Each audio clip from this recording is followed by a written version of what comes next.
नालायक बेटा की कहानी।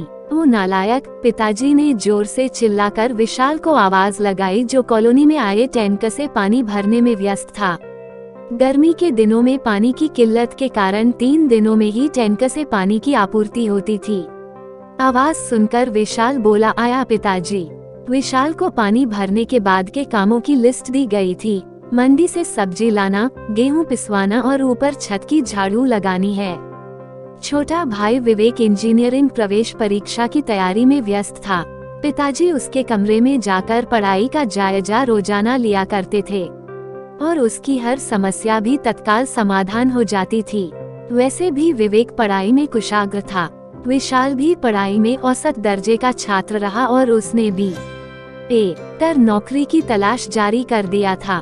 कुछ दिनों बाद विवेक का परिणाम आ चुका था और वह अव्वल रैंक के साथ इंजीनियरिंग कॉलेज में चयनित हो चुका था।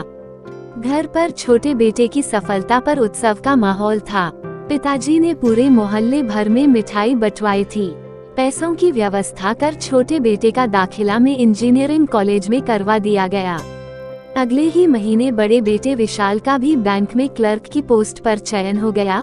पर आज घर में मां के सिवा किसी को भी इस सफलता पर बधाई देते हुए नहीं सुना गया। चूंकि पिताजी स्वयं प्रशासनिक अधिकारी पद से रिटायर्ड हुए हैं, तो उनके लिए ऐसी सफलताएं मायने नहीं रखती थी, या यूं कहें कि इस पर खुशी जाहिर करना भी उनकी शान में कमी करने जैसा था। मां ने विशाल को गले से लगाया और आशीर्वाद भी दिया था।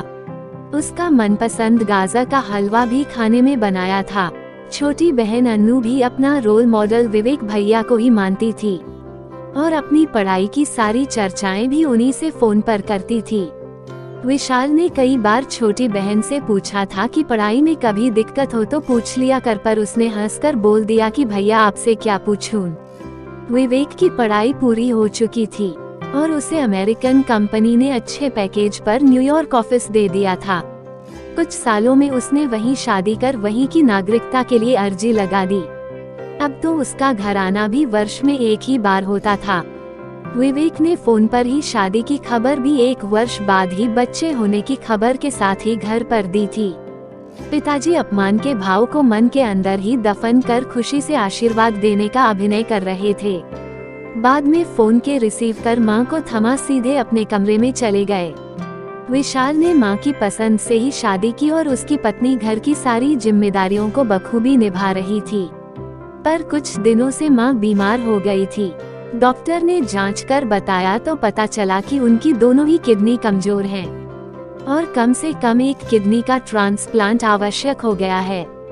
विशाल ने अपनी किडनी खुशी खुशी मां को दे दिया था। जब खबर विवेक तक पहुंची तो छुट्टी नहीं मिलने की मजबूरी बताकर आने में असमर्थता जता दिया। आज पहली बार पिताजी नालायक बेटे के गले लगकर फूट फूट कर रो रहे थे।